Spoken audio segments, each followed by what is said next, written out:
Pai do Senhor, meus irmãos, a gente está passando aqui para dar continuidade ao nosso estudo. Foi postado, a primeira aula sobre a introdução ao livro de Romanos, escrita pelo apóstolo Paulo. Hoje a gente vai estar estudando nesta segunda aula o capítulo de número 1. A gente vai estar lendo a palavra do Senhor, parando, meditando, se aprofundando um pouco mais neste capítulo, para tentar entender o que o apóstolo Paulo quis nos ensinar, o que o apóstolo Paulo quis transmitir para a igreja localizada em Roma. Então a gente vai estar lendo o capítulo de número 1, estudando o capítulo 1 e trazendo ao nosso entendimento aquilo que o apóstolo aos gentios quis passar para a igreja em Roma.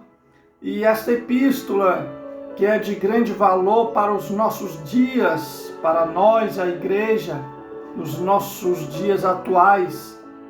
Se os irmãos quiserem acompanhar na sua Bíblia Sagrada a leitura, o estudo, eu estarei lendo e trazendo uma reflexão sobre o conteúdo. Romanos capítulo 1, diz assim, a partir do versículo de número 1. Eu, Paulo, escravo de Cristo Jesus, chamado para ser apóstolo e enviado para anunciar as boas novas de Deus, escrevo esta carta. Então aqui a gente vê que não há dúvidas de que o autor da epístola aos Romanos é o próprio apóstolo Paulo. Eu, Paulo, escravo de Cristo, chamado para ser apóstolo e enviado para anunciar as boas novas de Deus, escrevo esta carta. Então a gente vê que o próprio Paulo vem trazendo ao nosso entendimento que foi ele que escreveu a epístola aos Romanos. Escravo de Cristo Jesus. Por que Paulo usa esse termo escravo por várias vezes no livro de Romanos? Porque os romanos entendiam muito, naquela época em Roma havia muitos escravos. Na época do apóstolo Paulo, havia aproximadamente em Roma cerca de 1 milhão de pessoas, sendo que esse 1 milhão de pessoas que habitavam em Roma na época, quase a metade eram escravos. Havia a escravidão naquela época. Então quase da metade dos habitantes de Roma era escravo.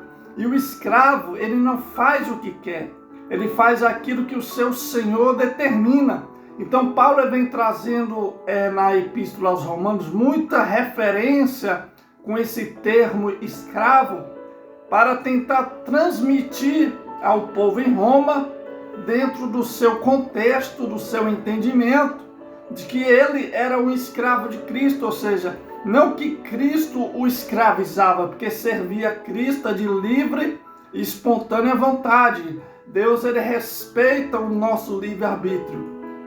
Mas esse termo escravo, Paulo quer se referir que ele faz aquilo que Deus determinou que ele deve fazer. Que o que ele faz não é a sua própria vontade. Paulo, ele não está ali em Roma ou na Grécia, em Creta, nas demais localidades onde ele passa, levando a palavra do Senhor pela sua própria vontade. Mas Paulo está querendo trazer ao entendimento dos romanos de que o que ele faz foi determinado por Deus. É o projeto de Deus que está sendo cumprido. Então é isso que Paulo vem trazendo com esse termo escravo. Não que Jesus o escraviza, jamais, mas que o escravo, ele faz aquilo que o seu Senhor quer, aquilo que o seu Senhor determina. Então é isso que Paulo está ensinando. Eu faço não o que eu quero. Há uma missão, há um dever, há uma obrigação a ser feita. Então eu estou aqui para cumprir aquilo que Deus determinou que eu tenha que cumprir. E vê que ele fala, ó, chamado para ser apóstolo. Apóstolo quer dizer enviado, ou seja, eu fui chamado para ser enviado às nações. Eu fui chamado para ser enviado. Apóstolo quer dizer enviado, mensageiro, aquele que é enviado para levar o quê? Uma mensagem. E Paulo fala, ó, para anunciar as boas novas de Deus. Quais são as boas novas de Deus?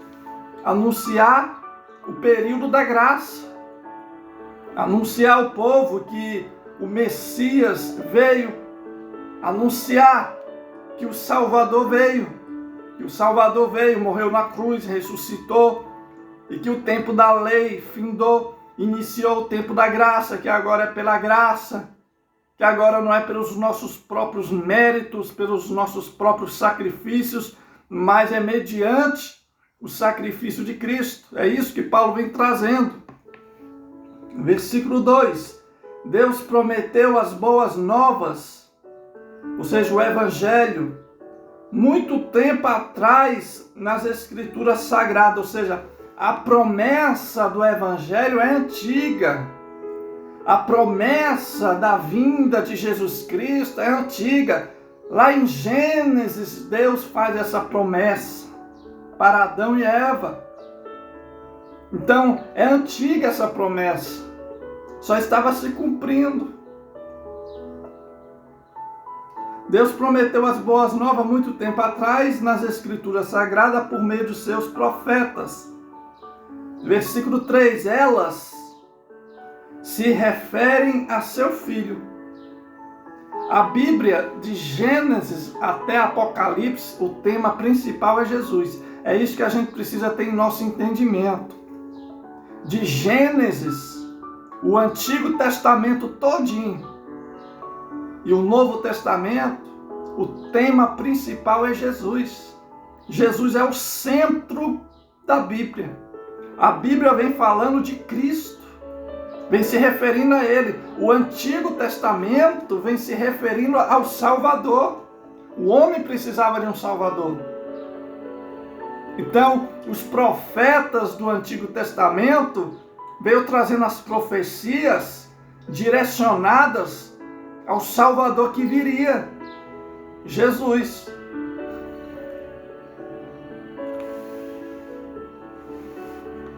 Ela se refere a seu filho que, como homem, nasceu da linhagem do rei Davi. Então, quando a gente ouve muito na Bíblia, a gente vê na Bíblia falar que Jesus era descendente de Davi, que está falando da sua descendência humana. Como homem, quando Jesus ele veio ao mundo como homem, ele veio da linhagem do rei Davi, porque havia essa promessa. Deus fez uma promessa a Davi, que os seus descendentes assumiriam o trono por toda a eternidade, ou seja, para todo sempre. Mas quem é o descendente carnal, físico de Davi, que vai estar sentado ao trono por toda a eternidade? Jesus. Ele é o Rei dos Reis. Ele estará assentado ao trono por toda a eternidade. Então aqui estava se referindo a Cristo. Descendente humano, como homem, Jesus ele veio da linhagem do rei Davi. E quando, versículo 4, e quando o poder do Espírito Santo o ressuscitou dos mortos, foi demonstrado que ele era o Filho de Deus. Ele é Jesus Cristo, nosso Senhor. Então a gente vê que houve uma atuação do Deus Pai, do Deus Filho, do Deus Espírito Santo. A graça, a salvação do homem, houve um conjunto, um trabalhar de Deus, de Cristo e do Espírito Santo. A gente vê que o Espírito Santo ele veio e ressuscitou Cristo ao terceiro dia. Isso só nos ensina, irmãos, que nós dependemos do Espírito Santo. Como cristãos, não tem como nós não ter o Espírito Santo. É necessário ao cristão ser cheio do Espírito Santo. Ser cheio do Espírito Santo não é falar em língua 24 horas. Ser cheio do Espírito Santo não é ficar caindo, como muitos pensam que é só cair, aquele movimento, aquele auê. Não. Ser cheio do Espírito Santo é adquirir maturidade. Ser cheio do Espírito Santo é ser sábio. Ser cheio do Espírito Santo é ter autoridade no mundo espiritual. Ser cheio do Espírito Santo é ser firme, é ter firmeza. Nos tempos bons, ele não é conduzido, para se afastar da presença do Senhor, porque tudo está bom. E também nos tempos maus ele tem firmeza, ele não vai cair, ele não vai se afastar. Ele tem estabilidade, ele é estável, ele está firmado aonde? Na rocha. Versículo 5, por meio dele recebemos a graça. O que é graça, irmão? Graça é um favor imerecido. Quando a Bíblia vem trazendo já no Novo Testamento o período da graça, o tempo da graça, isso vem falando que hoje eu e você recebemos salvação, vida eterna, não porque merecemos. Eu não mereço, você não merece, somos pecadores.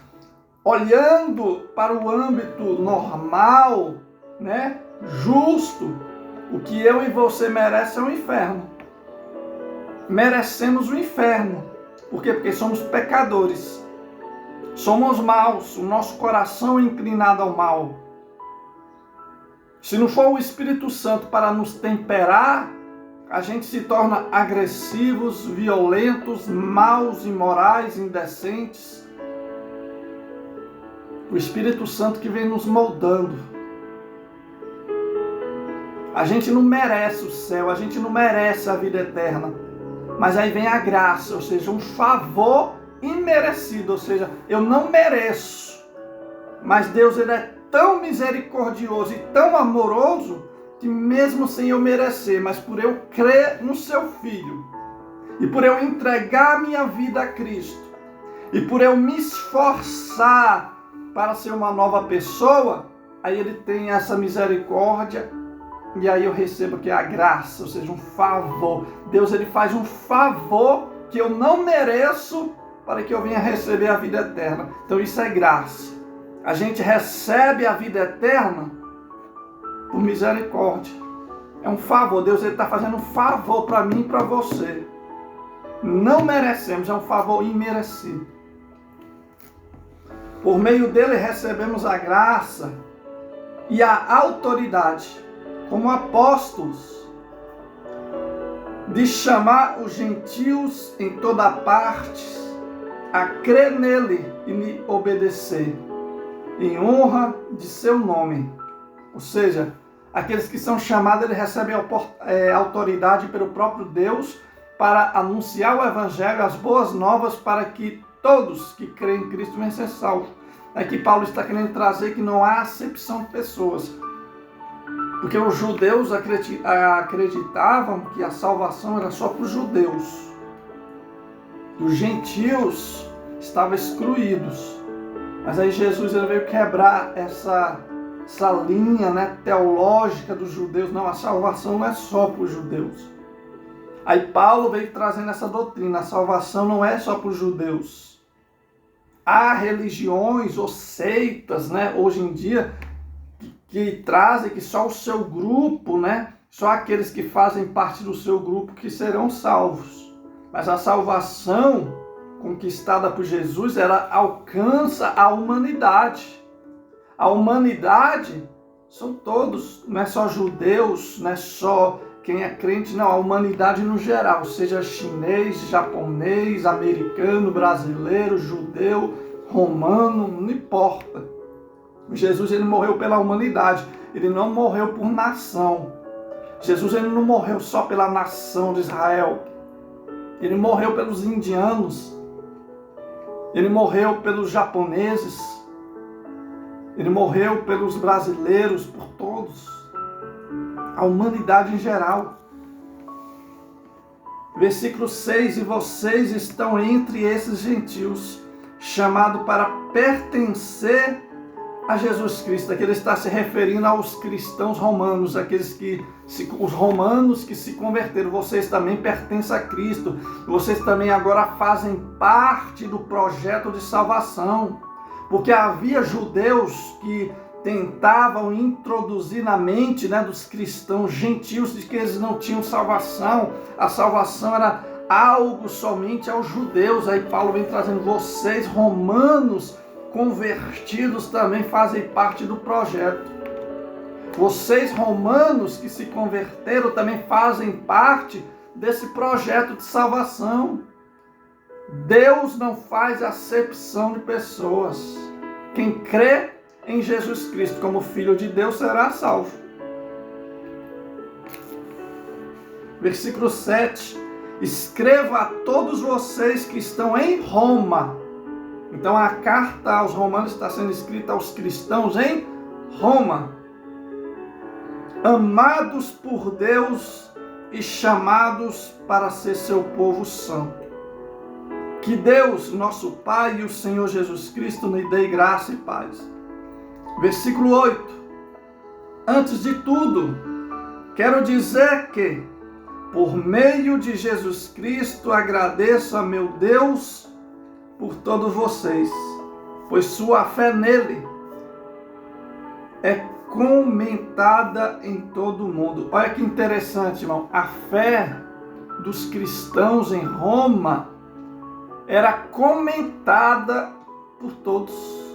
Chegou aos ouvidos do apóstolo Paulo que os irmãos em Roma eram cristãos de verdade.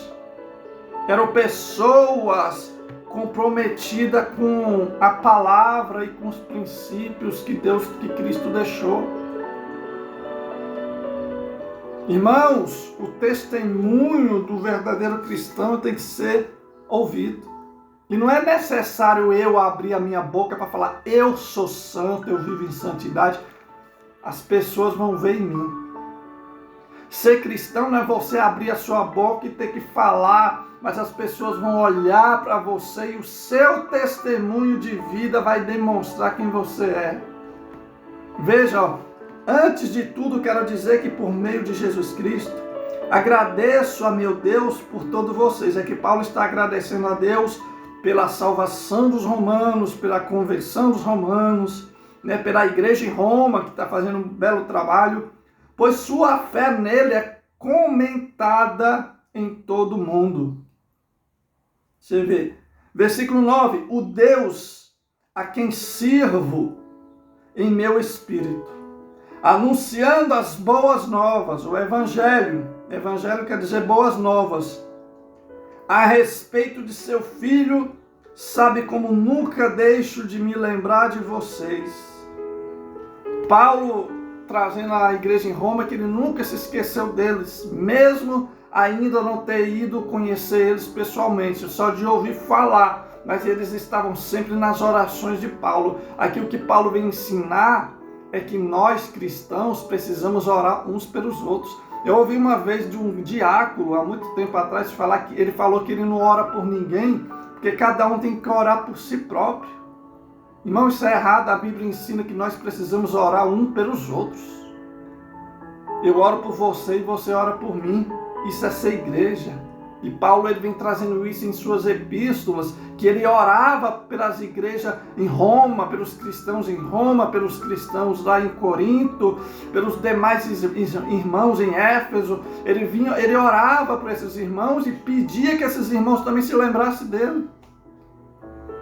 Em minhas orações, sempre pedindo, se for a vontade de Deus, uma oportunidade de ir vê-los. Então a gente vê que ele sempre pedia a Deus em suas orações a oportunidade de ir a Roma, conhecer pessoalmente os irmãos em Roma. Era o desejo de Paulo, conhecer a igreja em Roma. Como eu trouxe na aula passada, a igreja de Roma não foi fundada pelo apóstolo Paulo. Ela surgiu provavelmente após a conversão dos judeus e gentios na pregação do apóstolo Pedro, quando ali no dia de Pentecoste, quando os irmãos ali, aqueles quase 120 foram batizados com o Espírito Santo. Paulo apenas levou essa doutrina, ou seja, porque os irmãos já eram convertidos, tinham uma boa conduta, mas toda igreja precisa ser doutrinada. Então era dever dos apóstolos doutrinar as igrejas. Então Paulo ele só estava doutrinando os cristãos em Roma, porque havia essa necessidade. Como hoje é necessário que as igrejas sejam assim doutrinadas. Versículo 11. Versículo 11. Desejo muito visitá-los a fim de compartilhar com vocês alguma dádiva espiritual que os ajude a se fortalecer.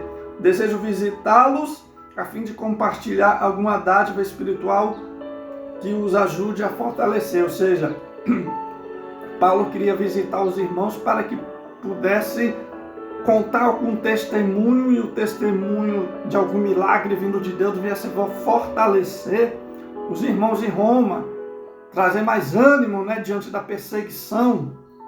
Também queria receber deles, né, um testemunho, uma palavra, uma mensagem que viesse fortalecer. Ou seja, troca.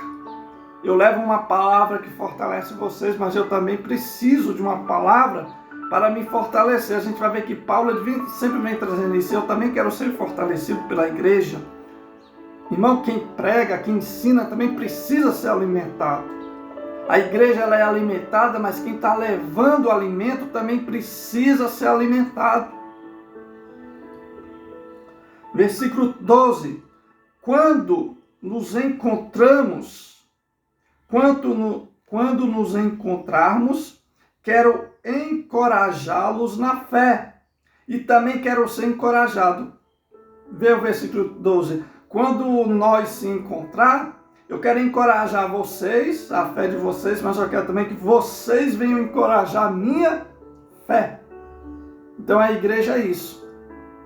Eu levo uma mensagem para vocês, para fortalecer sua fé, mas vocês também trazem uma mensagem para fortalecer a minha. Quem trabalha na obra também precisa ser alimentado e fortalecido. Versículo 13. Quero que saibam, irmãos, que muitas vezes planejei visitá-los, mas até agora fui impedido. Meu desejo é trabalhar entre vocês e ver frutos espirituais, como tenho visto entre outros gentios. Pois sinto grande obrigação, tanto para com os gregos, como os bárbaros, tanto para com os instruídos, como os não instruídos. Então você vê que o apóstolo Paulo ele não faz distinção de pessoas. Ele quer levar a mensagem a todos, seja judeu, gentio, bárbaros. E bárbaros, como fala aqui, irmão, esse termo bárbaros aqui, não é se referindo a uma pessoa bárbara que comete atrocidades. Mas esse termo bárbaro era usado pelo povo da época, principalmente pelos romanos, para pessoas que não falavam a sua própria língua, pessoas que falavam outro idioma, então era chamado de bárbaros. Por exemplo, chegasse um judeu em Roma que não falasse o seu idioma, era chamado de bárbaro, porque fala outro idioma. Então esse bárbaro aqui se refere a uma pessoa que pronuncia um idioma diferente do da região. Versículo 15. Por isso, aguardo com expectativa para visitá-los a fim de anunciar as boas novas também a vocês em Roma. Pois não me envergonho das boas novas a respeito de Cristo, que são o poder de Deus em ação para salvar todos os que creem, primeiro os judeus e também os gentios. As boas novas revelam como Deus nos declara justos diante dele, o que, do começo ao fim, é algo que se dá pela fé, como dizem as Escrituras, o justo viverá pela fé. Então, assim, irmão, Paulo ele vem trazendo muita justificação pela fé. O que é justificação pela fé? É a gente ser perdoado, justificado diante de Deus, ser reconhecido por Deus como justos. Mas como que eu, pecador, merecedor do inferno, posso ser visto por Deus como justo? Aí Paulo vem trazendo, é somente pelo Evangelho, somente pelas boas novas, somente através da fé. Mas a fé em quê? Aí ele traz em Jesus, o Filho de Deus, que foi ele que morreu na cruz.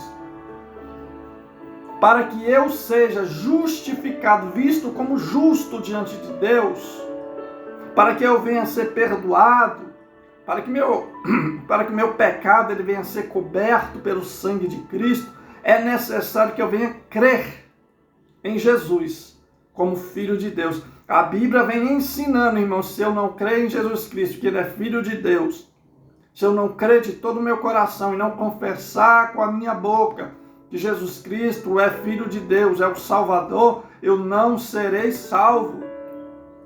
É necessário crer com o coração e confessar com os lábios. Por isso, da necessidade de se confessar. O batismo nas águas é um ato de confessar também. Eu estou confessando diante de todos que eu creio que Jesus Cristo morreu por mim. Agora eu estou morrendo também com Cristo e vou ressuscitar com Cristo. É a promessa da palavra.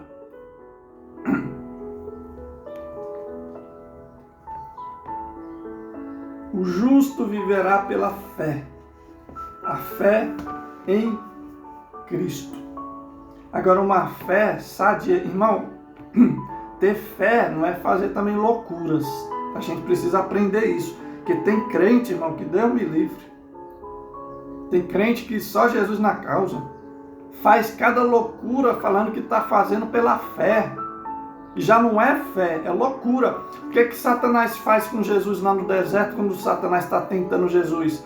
Leva Jesus até o pináculo do templo e fala, ó, atira-se daqui de cima, porque a palavra fala que se você se jogar daqui, se você cair, Deus enviará um anjo para te socorrer, para que você não venha cair, tropeçar em pedras e cair. Aí Jesus fala, mas está escrito também na palavra que não tentarás o Senhor teu Deus. Fé não é tentar Deus, eu vou fazer uma loucura aqui que Deus vai me proteger, Deus vai me livrar. Peraí, irmão, uma coisa é você se envolver em uma situação que não tinha como sair. Aí sim, aí você vai confiar em Deus, Deus vai te livrar. Outra coisa é você provocar uma situação com as suas próprias mãos, com esse negócio, eu sou crente, eu tenho fé. Peraí, você precisa ter os pés no chão. Ser fé não é agir com loucura.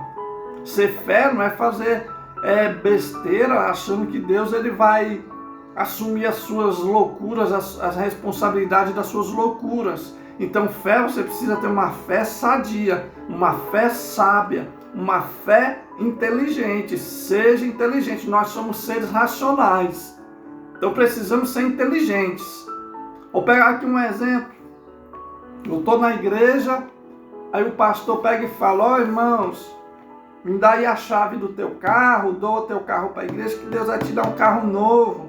Aí eu pego o meu carrinho velho e dou para a igreja, Deus agora vai me dar um novo. Irmão, isso é loucura, velho. A não ser que Deus mande. Se Deus falar, Deus mandou você dar, dá. Agora, se Deus não falou nada, não vai nessa onda, eu vou dar o meu carro velho que Deus vai me dar um novo. Que é o que muito acontece, a gente vê isso. Isso é loucura, isso não é fé. A fé ela tem que ser inteligente, sábia. Irmão, a nossa vida ela tem que ser conduzida e direcionada pelo Espírito Santo. Se o Espírito Santo mandar você dar o carro, dê. Se o Espírito Santo falar, dá a tua casa, dê. Por quê? Porque ele vai suprir. Deus ele não vai mandar tu dar teu carro, tua casa e te deixar debaixo da ponte ou a pé. Você está mandando tu dar, tu abençoar, porque ele vai te abençoar. Agora, se Deus não mandou, irmão, não vai na onda dos outros. Não seja igual o piolho que vai na cabeça dos outros. A gente precisa raciocinar. A gente precisa pedir direção ao Espírito Santo. Senhor, o Senhor está nesse negócio? Precisamos ter uma fé sábia, uma fé inteligente. Isso é viver pela fé. Confiar em Deus, depender de Deus, mas não fazer loucura. Fé, viver pela fé, depender de Deus, é confiar em Deus, é crer que Deus ele pode fazer e vai fazer. Conforme a vontade dele, não a minha. Mas eu não posso sair fazendo loucura. Versículo 18. Assim Deus mostra do céu sua ira contra os que são pecadores e perversos, que por sua maldade impedem que a verdade seja conhecida. sabem a verdade a respeito de Deus, pois ele a tornou evidente. Como que Deus torna a verdade evidente até mesmo para os perversos, para os maus? Meu irmão, é só olhar para a natureza. Só um louco para falar que Deus não existe. Olha para o sol, para a lua, para o universo, olha para a natureza, olha para os animais, a perfeição, irmão. Olha para o próprio ser humano, a perfeição. Aí vim falar que Deus ele não precisa se materializar, né, como eu estou aqui aparecendo para vocês, para que eu venha crer nele. Ele já se demonstrou através da sua criação. A criação é a prova que Deus existe. Me prova que Deus existe. Olha para a criação, olha para os mares, para os rios, para os oceanos, olha para o sol, para a chuva, para o vento. Olha para os planetas, para o universo, olha para os animais, olha para o próprio ser humano. É a prova que Deus existe. Para que uma prova maior? Aí Deus, ele se manifestou assim, é o que Paulo vem trazendo. Assim Deus mostra do céu a sua ira contra os que são pecadores e perversos. Ou seja, prega-se muito do Deus de amor. Deus é amor, Deus é amor, Deus é amor. Sim, Deus ele é amor, mas ele é justo, ele é um justo juiz. A gente não pode esquecer, irmão, Deus é amor, Deus é misericordioso.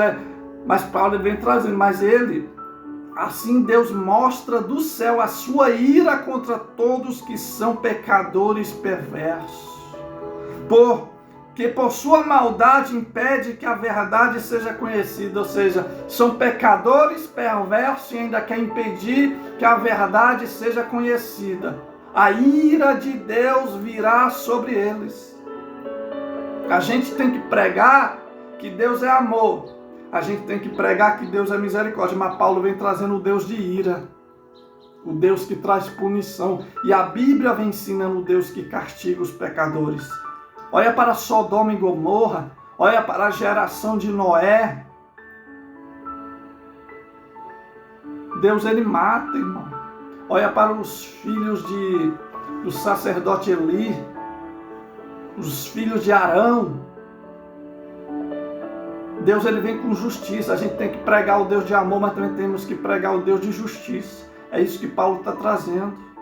Que os pecadores não arrependidos, que ainda impedem que a verdade seja anunciada, que ainda é pedra de tropeço para que o povo se arrependa e se converta, a ira de Deus será derramada sobre eles. Sabem a verdade a respeito de Deus, pois ele tornou evidente como pela sua criação. Conhece a verdade, mas não quer crer. Conhece a verdade, mas prefere continuar no erro. Aquele tipo de pessoa que sabe a verdade, conhece a verdade, mas está no erro. Está no erro não é porque é inocente. Está no erro porque quer. A ira de Deus está reservada para esses. É isso que Paulo está trazendo. Lembra que Jesus falou para os fariseus hipócritas? Por fora tem a aparência de santo, mas por dentro está igual um sepulcro caiado, um sepulcro. Está por fora é bonito, mas por dentro está cheio de podridão e morte. Versículo 20. Por meio de tudo que ele fez desde a criação do mundo, podem perceber nitidamente seus atributos invisíveis. Viu só o que Paulo falou? Por meio de tudo que ele fez desde a criação do mundo, podem perceber nitidamente seus atributos invisíveis. Como que eu vou ver o Deus invisível? Através do que ele criou. Olha para a criação, você vai ver Deus.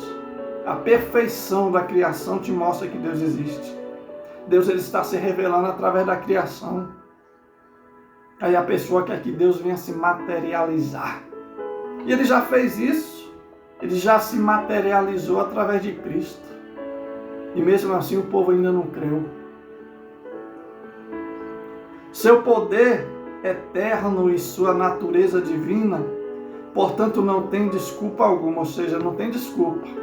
eu não conheço Deus. Deus já está se revelando ao tempo todo, não vai ter desculpa. Versículo 21. Sim, eles conheciam algo sobre Deus, mas não o adoraram nem lhe agradeceram. Em vez disso, começaram a inventar ideias tolas, e com isso sua mente ficou obscurecida e confusa. Dizendo-se sábios, tornaram-se tolos.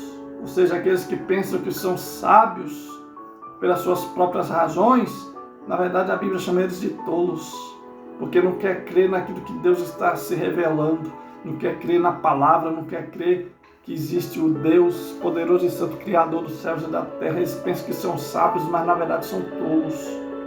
São aqueles cientistas, aqueles homens estudados, os doutores, que querem dizer que Deus não existe, querem provar que Deus não existe, sendo que já foi provado que Ele existe. São tolos. Isso não é eu que estou dizendo, não é a palavra.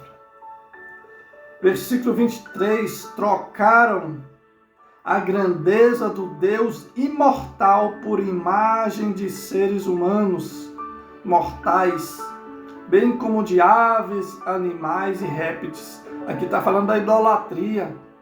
Os idólatras, que trocou o Deus Santo, a sua divina imagem santa, para criar imagens de homens, de animais, de répteis, para adorar.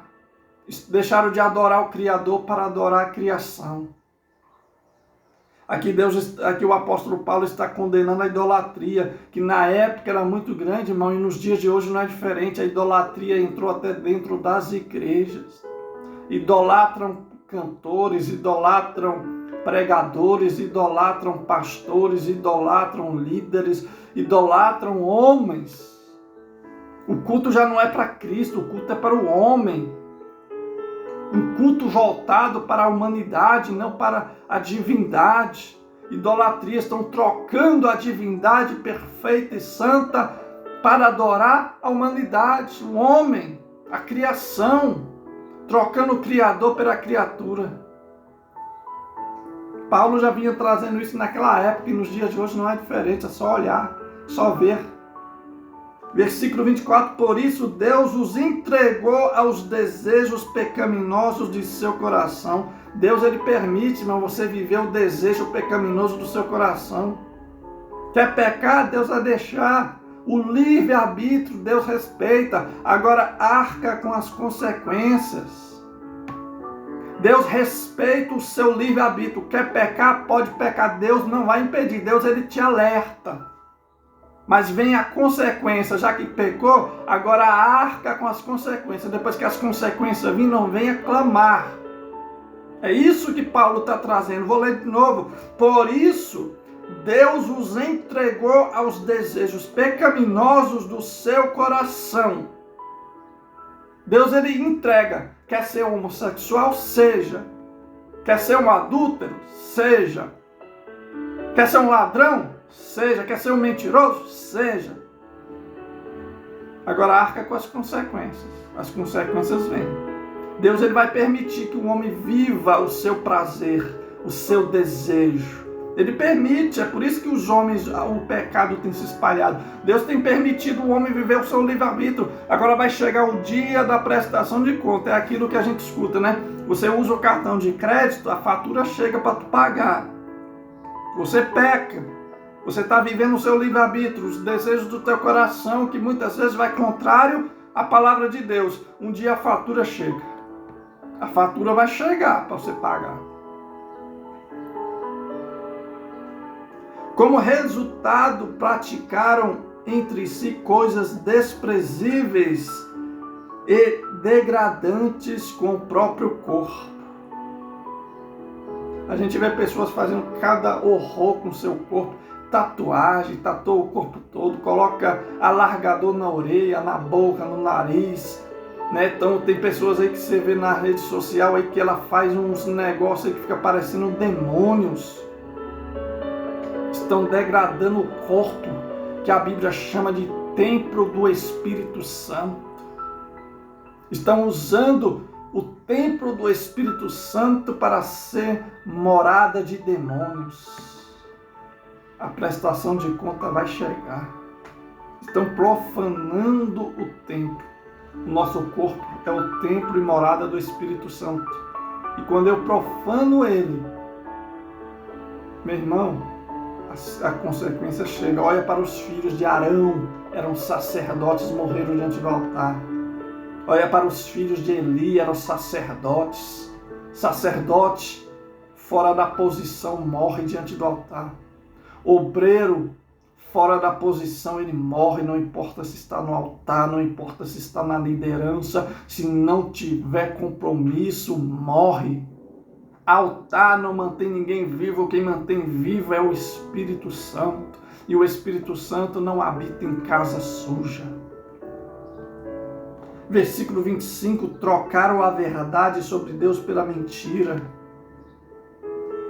Desse modo, adoraram e serviram coisas que Deus criou, em lugar do Criador que é digno de louvor eterno. Amém. Você vê que o apóstolo Paulo, ele batia na idolatria, e é necessário, irmão, a gente bater na idolatria.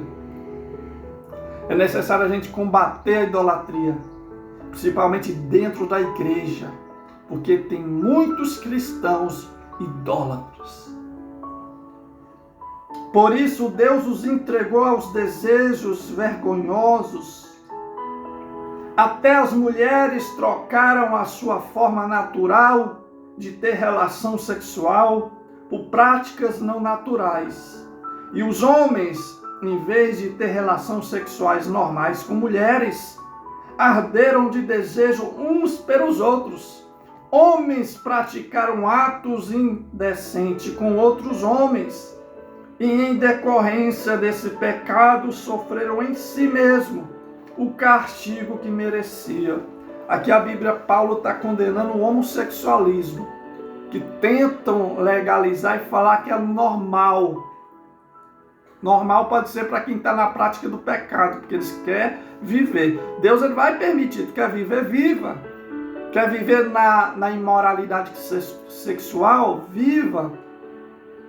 Deus, ele vai respeitar o livre-arbítrio. Paulo está trazendo. Paulo fala o que? Em uma de suas epístolas, Paulo fala: tudo é lícito, ou seja, eu posso fazer o que eu quiser, mas nem tudo convém. Eu sou livre para fazer o que eu quero, eu sou livre, mas nem tudo eu posso. Então, eu, como cristão, eu estou trazendo aqui para os cristãos, como cristão, eu posso fazer? Posso, mas não devo fazer tudo. Tem coisas que a gente precisa abrir mão, isso se chama renúncia. Renunciar aos nossos próprios desejos, às nossas próprias vontades, para viver o que Deus quer e o que Deus planejou.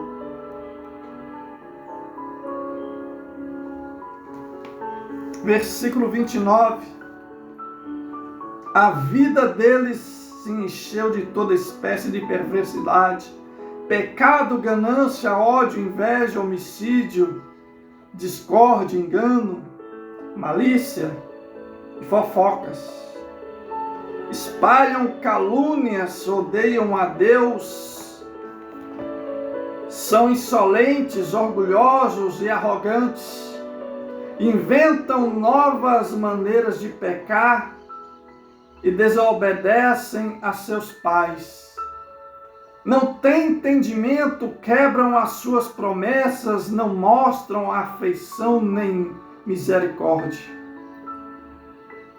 Sabem que, de acordo com a justiça de Deus, quem pratica essas coisas merece morrer, mas ainda assim continuam a praticá-las. E o que é pior, incentivam outros também a fazer. O pior, meu irmão, não é que o camarada está pecando e vivendo a prática pecaminosa. O pior é quando o cara quer incentivar outros. É isso que Paulo está trazendo. O camarada está vivendo o pecado, mas está incentivando outros a cometer a mesma prática que ele. O que estão tentando fazer com as nossas crianças? Introduzir dentro das escolas que o homossexualismo é normal, que as crianças podem ser homossexuais. Então, ou seja, eles vivem no pecado, e querem incentivar os outros.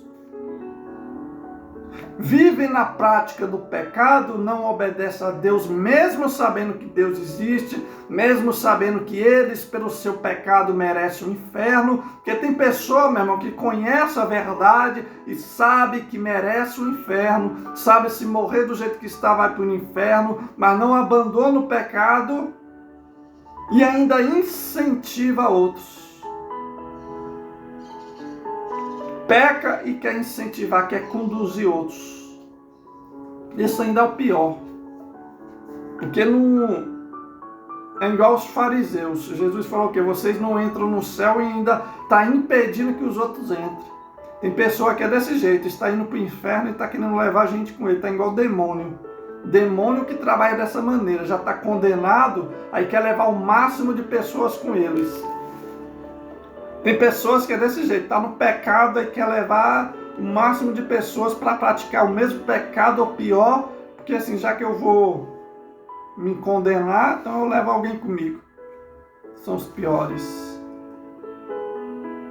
Então, trazendo um resumo geral aqui, no capítulo 1 de Romanos, do versículo 1 ao 7, Paulo vem trazendo a sua saudação, a sua apresentação, né? Falando do seu apostolado, que foi Cristo que o chamou e o ungiu como apóstolo, não foi ele mesmo.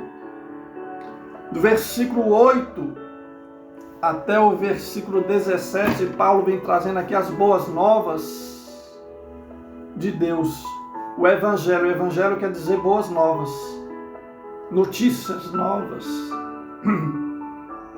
um presente novo da parte de Deus para a humanidade. Do versículo 18 até o 32, vem falando da ira de Deus contra o pecado. Então, o capítulo 1, ele se divide nessas três etapas. A saudação do apóstolo Paulo, a sua apresentação aos romanos, as boas novas, ou seja, Paulo trazendo e apresentando aos romanos a doutrina, né, da justificação pela fé, o Evangelho de Cristo, doutrinando os cristãos em Roma, porque eles ainda não haviam sido doutrinados. Paulo está doutrinando eles. E vem trazendo também a ira de Deus sobre os pecadores, que Deus respeita o livre-arbítrio, quer pecar, peca. Quer estar dentro da igreja pecando, fique dentro da igreja pecando. Quer pecar, peca. Deus ele não vai te impedir, mas ele vai te alertar. Agora a fatura chega, uma hora vai vir a conta. Deus ele pode estar agindo hoje com misericórdia. Mas a gente vê lá na geração de Noé que teve um período, quando a misericórdia de Deus finda, aí vem a ira. E quando Deus entra com a ira, meu irmão, não tem clamor. Então a gente precisa se atentar a isto. Deixo aqui esse primeiro conteúdo já do primeiro capítulo. A segunda aula sobre o capítulo 1. E em breve estarei aí postando a segunda aula do capítulo 2, dando continuidade. A gente vai estar estudando capítulo por capítulo, lendo, parando, meditando. Qualquer dúvida estarei à disposição, qualquer sugestão, os irmãos podem comentar, tirar dúvidas. E que Deus venha abençoar grandemente a vida dos irmãos, que Deus abençoe. E obrigado pela sua participação. Até a próxima aula.